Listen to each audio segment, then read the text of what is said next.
You know, I was a little suspicious when I got the call. I said, Lord, what are you up to? And because I had done the prayer breakfast 16 years earlier, and I wasn't aware that anyone ever did it twice.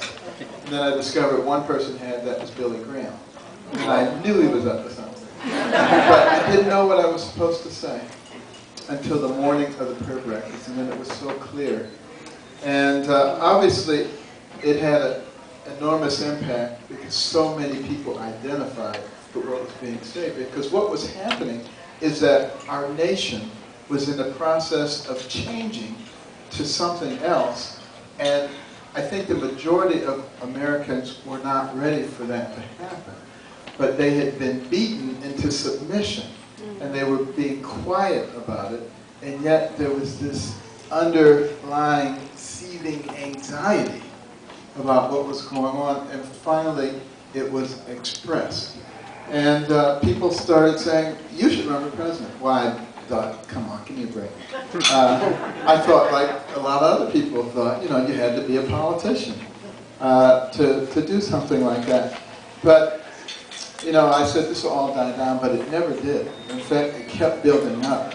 And then as I started talking to people all across the country, particularly elderly people who were telling me that they were just waiting to die because they had given up on America.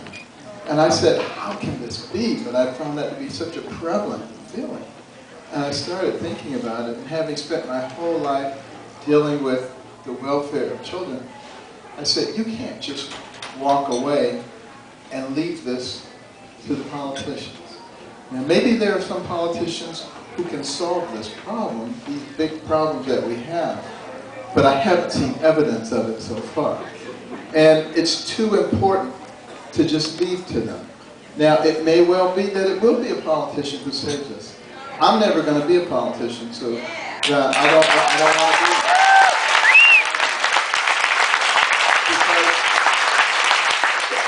because they have a tendency to do what is politically expedient.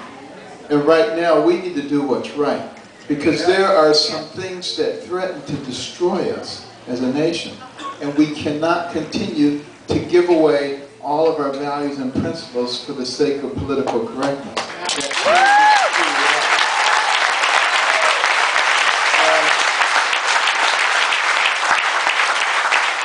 We also must heal as a nation and not allow the purveyors of division to convince us that we're enemies just because we disagree about something.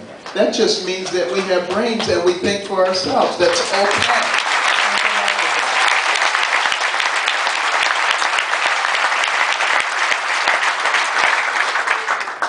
And then our fiscal irresponsibility threatens the future of our children and our grandchildren and everybody after them.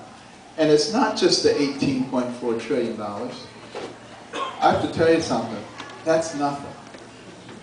It's the unfunded liabilities that's creating the fiscal gap, which sits at $211 trillion.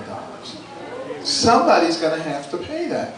You know, I mentioned that during my announcement speech, and the next day a bunch of the liberal media came out and said, there's no 211 trillion. What is he talking about? He has no idea what it is. See, I told you he didn't know anything. And then the next day, Forbes came out with an article that says 17 Nobel laureates in economics and 1,200 economics professors agree with Carson.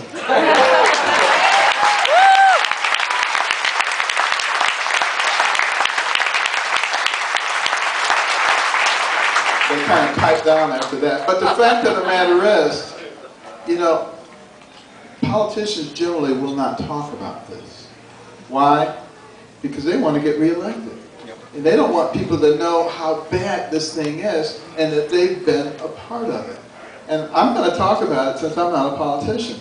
You know, the fact of the matter is, the only reason we can sustain that kind of debt is because our currency is the reserve currency of the world, and we can print money, which we have been doing irresponsibly.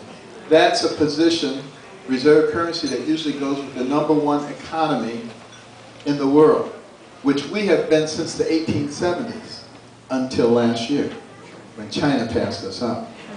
We may not always be the reserve currency. We must understand that. Right now, the Chinese banking system is in shambles, which is saving us. But that may not be the case forever. And if we continue to drive that debt up, can you imagine what's going to happen to us?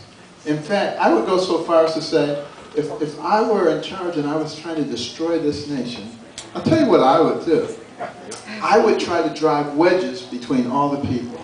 There'd be, we'd tell the women there was a war on them, and we'd tell the minorities that there was a war on them, and we'd tell people who are aging that there was a war on them, and the poor people, we would say there's a war on them, and religion, I'd have a war going on with everything imaginable.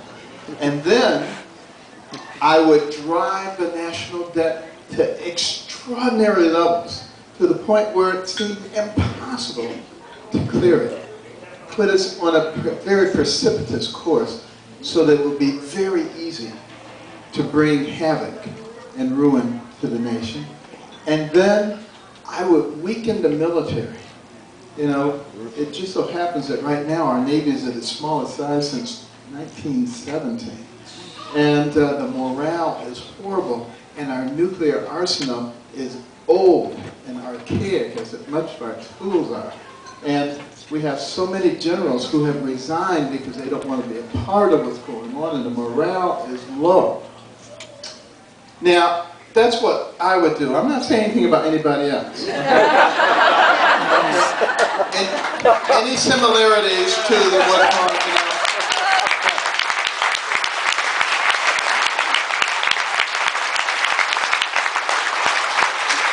But here's the point.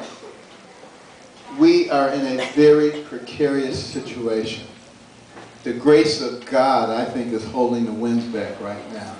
But we have a responsibility to recognize what is going on. We have to be more concerned about this than we are with who's on Dancing with the Stars or who's playing in the baseball game. We cannot allow ourselves to be distracted.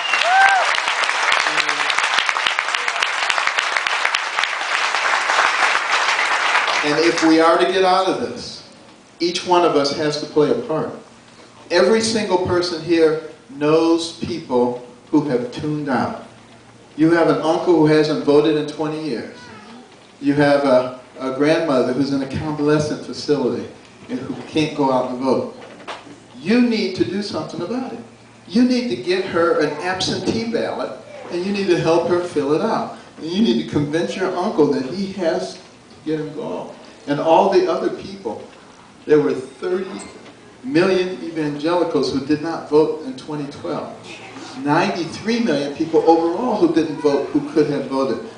If everybody in here gets 3 people in your sphere of influence to get involved who were not involved before, we can take our nation back. And here's what I got to tell you. I don't even care if they don't vote for me. As long as they get involved and they get to know what the issues are and they can understand the solutions that are made, then the situation will correct itself. But it's all up to us, and we have to remember the people who came before us and the sacrifices that they were willing to make. And if we, in a similar way, are willing to make sacrifices for those coming behind us, then the best days of America are still in front of us. Thank you, and God bless.